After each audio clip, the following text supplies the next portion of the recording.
नमस्कार, आप सभी का बहुत बहुत स्वागत है। मैं हूं अमित पालित और आप देख रहे हैं वॉर अपडेट मेरे साथ। युद्ध की अगर बात करें तो फिलहाल सीज फायर लागू है। अमेरिका की ओर से कहा गया है कि जो ईरान के साथ समझौते को लेकर बातचीत हो रही है वो अच्छी चल रही है। ये अमेरिका की ओर से उपराष्ट्रपति ने कहा है। लेकिन इस बीच जो हलचल है वो मिडिल ईस्ट में नहीं देखने को मिल रही है, एशिया में, जिसमें भारत और चीन में सबसे ज्यादा हलचल है। क्योंकि राष्ट्रपति डोनाल्ड ट्रंप इस वक्त चीन के दौरे पर हैं और भारत में ब्रिक्स का सम्मेलन चल रहा है जहां पर ईरान के विदेश मंत्री आए हुए हैं। अब ऐसे में भारत और चीन के ऊपर सबकी निगाह है, लेकिन इन सब के बीच प्रधानमंत्री मोदी का एक अहम दौरा होने जा रहा है 15 तारीख को यूएई का।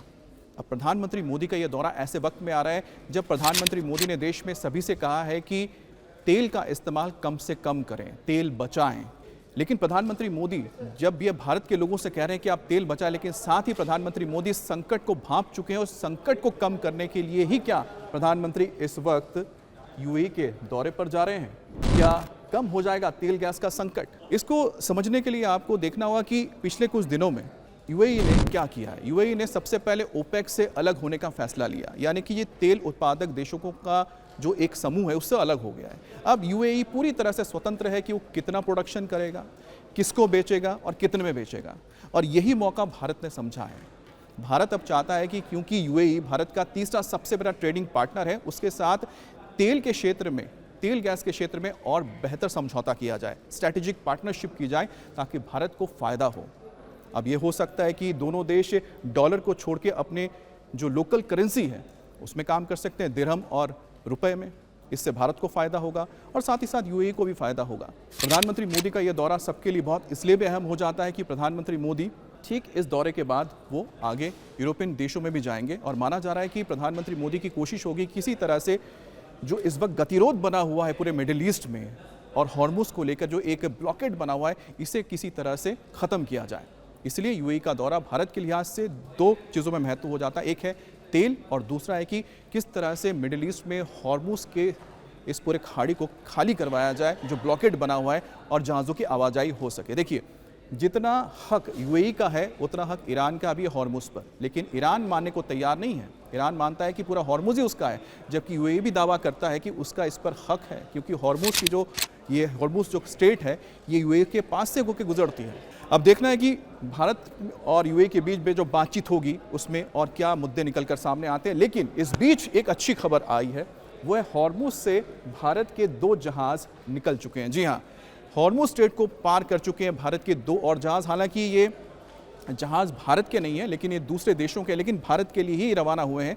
इनमें एलपीजी भरा हुआ है और वो एलपीजी जिसके लिए लोग इस वक्त आप कह सकते हैं कि दुआएं करते हैं कि उनको किसी तरह से एलपीजी सिलेंडर मिल जाए और सस्ता मिल जाए। लेकिन सस्ता होगा या नहीं होगा इस पर तो प्रश्न चिन्ह है, लेकिन हाँ, उसकी कमी नहीं होगी, क्योंकि जो जहाज सिमी है इसमें करीब 20,000 टन एलपीजी लाया जा रहा है। और बताया जा रहा है कि ये शनिवार तक कांडला पोर्ट तक पहुंच जाएगा भारत के। और उसके बाद आता है ये एनवी सनशाइन।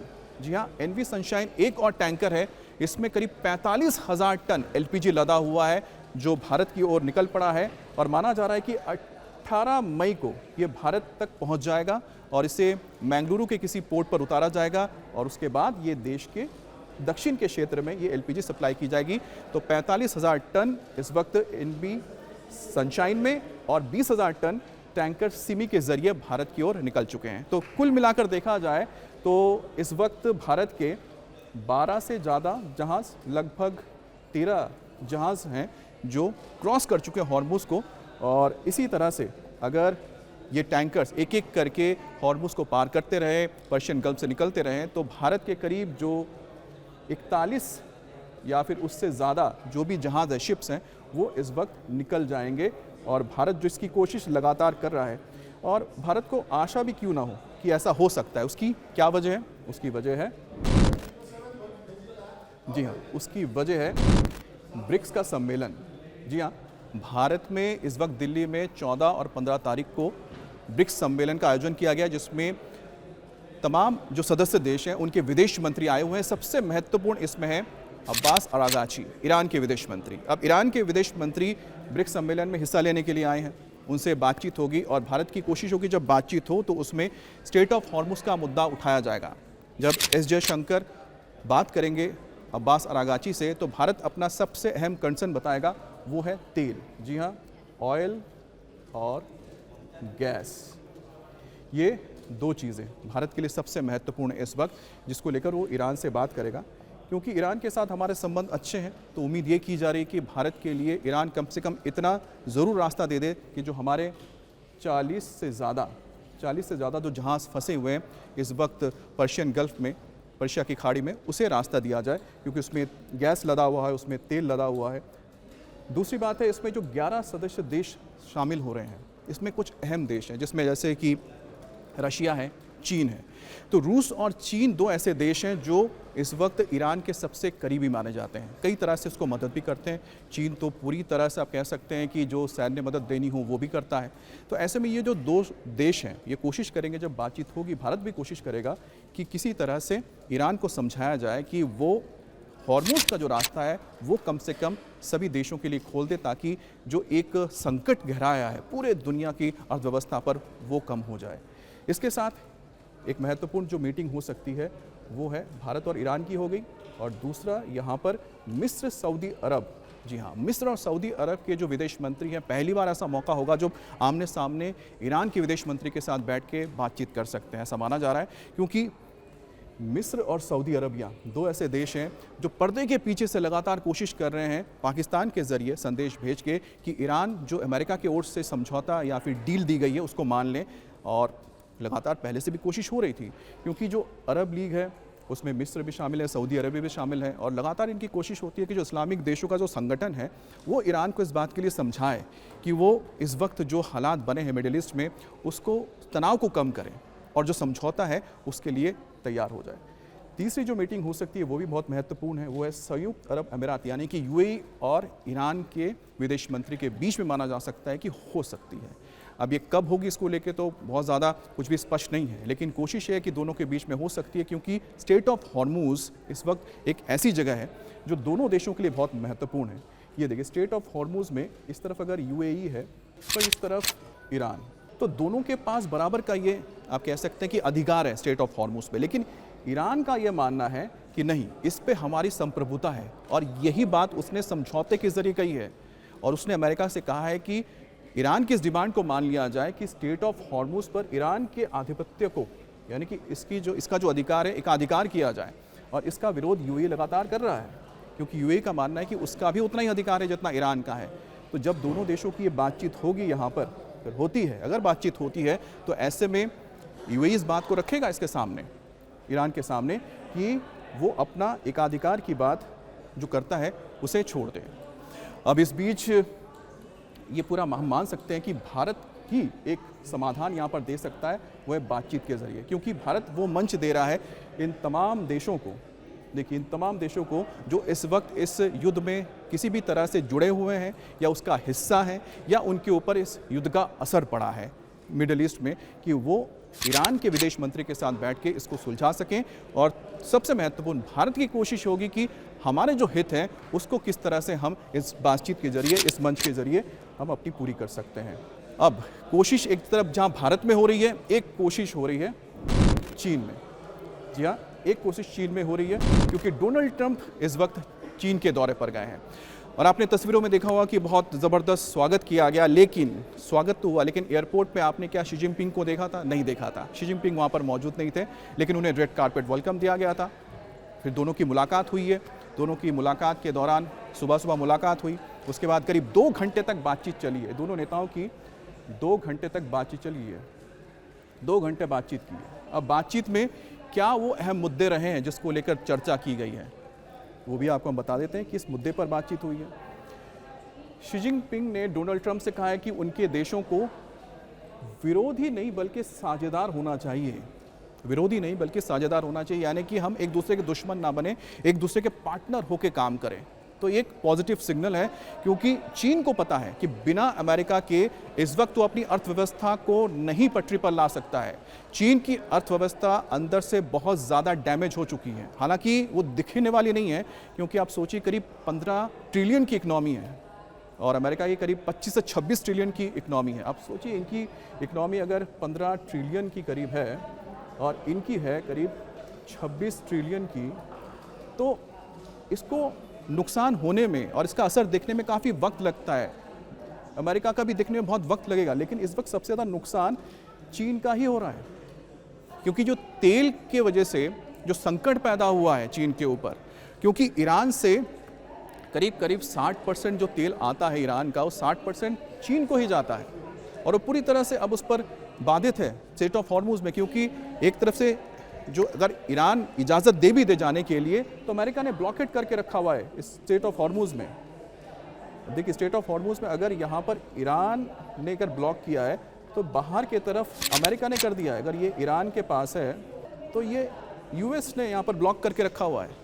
तो यही वजह है कि इस वक्त चीन को काफ़ी परेशानी हो रही है, उसकी अर्थव्यवस्था चरमरा गई है और वो चाहता है कि अमेरिका के साथ बातचीत करके कोई एक रास्ता निकाले।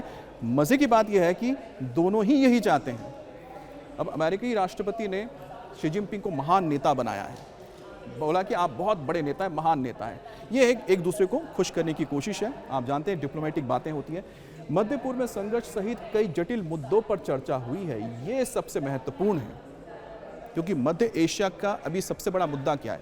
सबसे बड़ा मुद्दा स्ट्रेट ऑफ हॉर्मुज ही है और स्ट्रेट ऑफ हॉर्मुज में इस वक्त ब्लॉकेड है, एक तरफ अमेरिका, एक तरफ ईरान। चीन के साथ जो बातचीत हुई है उसमें अहम क्या होता है, क्योंकि इस वक्त चीन जो है, चीन का ईरान के ऊपर एक तरह से आप कह सकते हैं कि अच्छा खासा दबदबा है, क्योंकि दोनों के बीच जो 25 साल का, चीन ने ईरान के साथ 25 साल 25 साल का एक समझौता किया है, कॉम्प्रिहेंसिव ट्रीटी की है दोनों देशों के बीच, जिसके तहत चीन ईरान के अंदर तमाम जो इंफ्रास्ट्रक्चर है, डेवलपमेंट है, सारा काम करेगा और उसके एवज में जो तेल है, तेल के ऊपर अधिकार रहेगा किसका?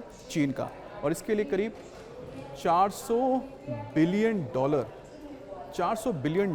इन्वेस्ट करने जा रहा है। $400 बिलियन चीन ईरान के ऊपर इन्वेस्ट करेगा। अब ऐसे में चीन ने अगर पैसा लगाया है पिछले करीब 5 साल में, तो उसने कई बिलियन डॉलर्स लगा दिए। अब ऐसे में अगर ईरान के ऊपर हमला करके उसे पूरी तरह तहस नहस करते तो नुकसान किसका होगा?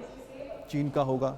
और यही वजह है कि चीन चाहता है कि अमेरिका के साथ बातचीत करके किसी तरह से अमेरिका को रोका जाए कि उसके ऊपर हमले आगे ना बढ़ाए। दूसरी ओर अमेरिका क्या चाहता है? अमेरिका चाहता है जो उसके देश, यानी कि उसके जो मित्र देश है, चाहे वो सऊदी अरबिया है, कतर है, इसके अलावा यूएई है, बहरीन है, ये तमाम जो देश हैं जो अमेरिका के इस मित्र देश हैं, और उसकी जो पूरी इकनॉमी चरमरा गई है, पूरे दुनिया के ऊपर जो उसका असर हो रहा है, उसको कम करने के लिए चीन ईरान को समझाए। चीन ईरान को क्या समझाए? कि वो समझौते के लिए तैयार हो जाए, ये दबाव डाले, ये कोशिश हो रही है। तो ट्रंप शी जिनपिंग को कहेंगे कि वो चीन के सहयोगी यानी तेहरान पर शांति समझौते के लिए दबाव डाले और हॉर्मुज को खोल दे। तो जहां चीन की कोशिश क्या है कि अमेरिका ईरान के ऊपर हमले ना करे ताकि उसका आर्थिक नुकसान ना हो, और दूसरी तरफ अमेरिका ये चाहता है कि जो चीन है वो अपने साझेदार यानी तेहरान को समझाए कि जो समझौते के लिए जो प्रस्ताव दिया गया है उसको वो मान लें। लेकिन इसमें सबसे बड़ी दिक्कत एक ही है, वो है ये परमाणु कार्यक्रम और साथ ही साथ एनरिच यूरेनियम। लेकिन इन दोनों नेताओं के बीच जो बातचीत हो रही है, ऐसा माना जा रहा है कि इसके बाद ही इस युद्ध की दिशा और दशा तय हो जाएगी, क्योंकि अगर चीन तैयार होता है अमेरिका के इस बताने के बाद कि वो ईरान को मना लेगा, तो ऐसे में आप मान के चलिए कि चीज़ें सकारात्मक होंगी, देखने में नज़र आ जाएंगी, और हो सकता है कि स्ट्रेट ऑफ हॉर्मुज खोल दिया जाए। और अगर ये नहीं हो पाता, यानी कि अगर चीन ये काम नहीं कर पाता है, तो ऐसे में क्या होगा? आप समझ सकते हैं कि जो गतिरोध है वो बरकरार रहेगा। फिलहाल उम्मीद हम ये करते हैं कि दोनों देशों के बीच जो बातचीत हुई है चीन और अमेरिका के बीच, इसमें ईरान के ऊपर दबाव बढ़ने जा रहा है। तीसरी चीज़ क्या है जो बातचीत हुई? देखिए, एक तरफ जहाँ बातचीत हो रही थी, दूसरी तरफ अमेरिका ने कुछ अच्छे संकेत दिए हैं चीन के लिए।